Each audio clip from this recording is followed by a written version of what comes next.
What's up, my guys, and welcome back to the Wrestling Report Card. I'm your host, Cody, and I'm not gonna lie, I made a bonehead move Saturday. I woke up, went to work, came home, and got ready like Extreme Rules was about to come on the TV, but it didn't. It's coming up this Saturday, so tonight was a go-home episode for Raw, and we had numerous build-ups, as we not only had Riddle and Rollins getting ready to go in the fight pit with Daniel Cormier refereeing, but we got the build up for the first ever women's title ladder match as Bianca is defending against Bayley. Not only do we got all that going on, but you got Bobby Lashley, AJ Styles, Rey Mysterio, and Braun Stroman all in action tonight. So yeah, I ain't got enough time for the rest of this intro. Go on and buckle up your seatbelts, and without further ado, let's get to grading. Starting us off tonight ahead of his huge match against Edge this weekend at Extreme Rules, Finn Balor and the rest of Judgment Day come down to the ring,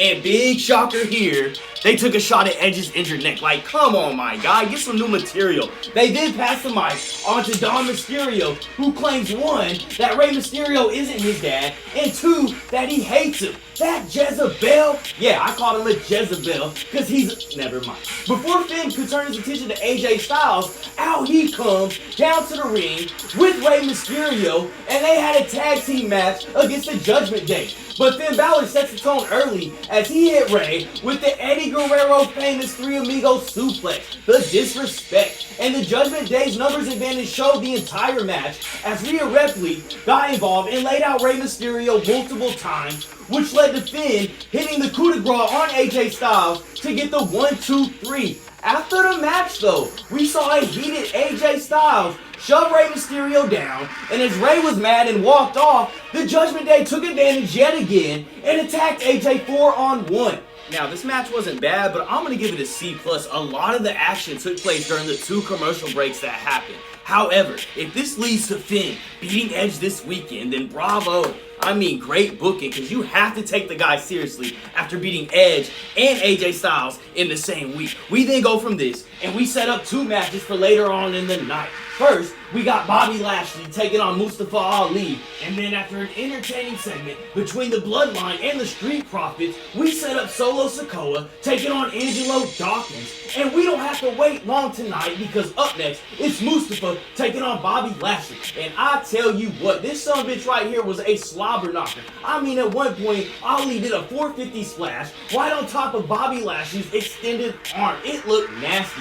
And as smart as that move was, his next move wasn't, as he straight slapped Bobby Lashley in the face, which just sent the champ into a rampage. He beat him down so bad that Ali barely beat the 10 count to get back into the ring. However, when he did, he just crawled straight into a hurt lock, giving Bobby the win. And for his debut, even though Ali didn't get the win, he got the respect of all the fans again, as well as Bobby Lashley. As Bobby went to shake his hand before he could, boom, Seth Rollins attacks him, hitting his stomp on top of Lashley on the belt. And just when he was leaving, he saw Ali laying around and said, oh hell, he gave him one too.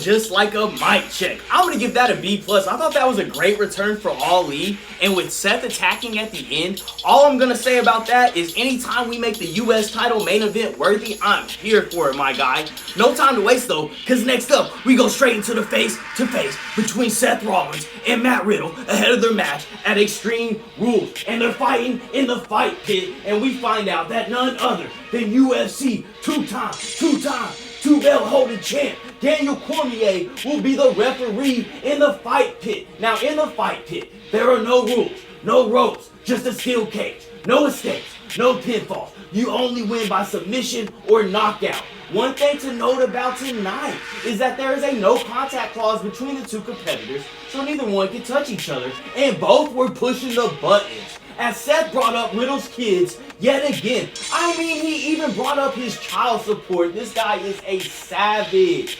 Riddle didn't hold back either, because he brought up not only Seth getting choked out by Roman at the Royal Rumble this year, he brought up the fact that Seth hasn't made him into WrestleMania, but his wife Becky has.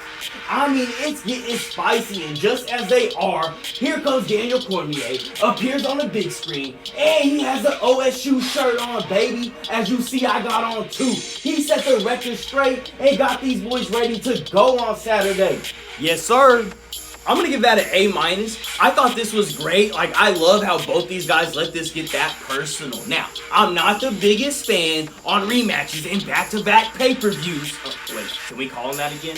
But this is the match that I'm most excited for on Extreme Rules coming up this weekend. However, tonight we got to keep it pushing because next up, you got Dakota Kai taking on the huge returning Candice LeRae. And I'm not going to lie, this match took me a while to get into, but towards the end, I tell you what, they both hit some nice moves. And I may be alone in this, but I love the ending when Damage Control interfered, allowing Dakota Kai to get the sneak roll up for the 1-2-3 over the returning Candice LeRae. And for you LeRae fans out there, this is good because it's only going to make her first win that much sweeter. Like, if she won tonight, we would have all forgotten it by next week. However, since she lost, all eyes will be on her moving forward. I mean, Triple H knows what he's doing, damn it. That ended up being a solid match. I'm going to give it a C+. However, I'm going to be that guy. I'm just going to say it. That Damage Control theme that we heard tonight was terrible. I hope I never hear that again. Honestly, I'm giving it an F-. I mean, if that's even possible. Wait, I made up this whole thing. Of course it's possible. It's getting an imaginary F-. But I can't dwell on that too long. Let's see how Candice's hubby does as Johnny Wrestling is next up in action against Otis in a back and forth, hard-hitting affair that I don't think any of us knew that we needed. During the middle of Johnny Wrestling doing what he does in the ring, he flew over the announce table, attacking the visiting Austin Theory. However, that will ultimately bring his demise. With the ref preoccupied with Otis and Gable, Theory snuck up, slammed that Money in the Bank briefcase across Johnny's back, and he joined his wife in the loss column as Otis hit the world's strongest slam and got the 1-2-3. I'm going with a B- there, and I'm not mad at it if, and only if, it leads to a huge push for my guy Otis. Because honestly, I just want to hear him go, Tucky, once again. Now, just as him, Gable, and Theory go to beat down on Gargano, Braun! Out comes Braun Stroman. He grabs Chad Gable, tosses him in the ring. They start the match, and he picked him up and tossed that sumbitch right back out of the ring. We go to commercial and come back. We find out that Otis had laid out Strowman over the announce table, and before you know it, Chad Gable lifted up Strowman and suplexed that big sumbitch. I'll tell you what, just as Gable was gaining momentum, Braun in his ripped red jeans, he got pissed off, powerbombed Gable with a passion, and he got the 1-2-3. My only knock on this match is I wish they would have gotten a little bit more TV time because these two were eating, my guy. I'm giving that a B+. We still got to keep it rolling, though, because next up we got the oh-so-important contract signing between Bianca Belair and Bayley as they compete for the first time ever in the WWE for the women's title in a ladder match. And in shocking fashion, both competitors signed the contract within 5 minutes. Both ladies signed, said their spiel, and they were both talking their shit. Bianca brings up Bayley's girls and Damage Control when we flash backstage, and they're whooping up on Alexa Bliss and Asuka. As Bianca escaped Bayley, she ran backstage to find Asuka grasping her leg, which had a chair wrapped around it.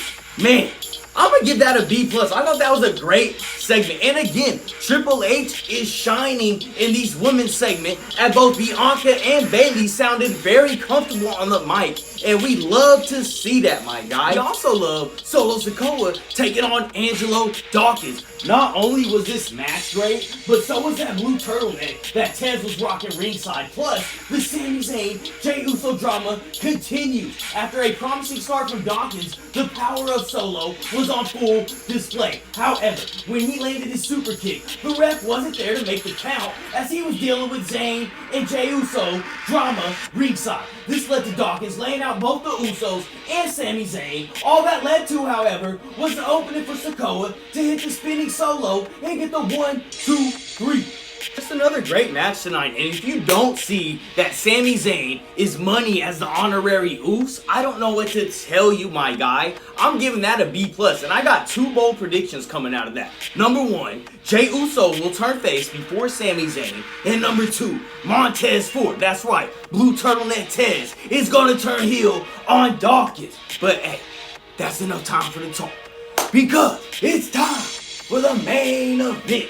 You got Io Sky of Damage Control taking on Alexa Bliss. And I tell you what, Io Sky may have hit the meanest backbreaker that I have ever seen. However, when she went to follow up with the moonsault, she missed and ran right into a DDT and twisted Bliss. But the ref couldn't make the count because he was dealing with Bayley. Bianca tried to come over and handle all that, but all she met was some steel steps. Bliss hit the skies to take out Bayley and Dakota ringside, but Io took advantage, hit over the moonsault to get the second win for Damage Control over Bianca's crew tonight. They then took a ladder to Bianca's face, laid out both Bliss and Belair, and even an injured Asuka with a kendo stick was not enough to avail as Damage Control decimated all 3 ladies. I'm gonna slap a B+ on a main event. I thought that was a great beatdown by Damage Control, and by far that was their best night since returning at SummerSlam.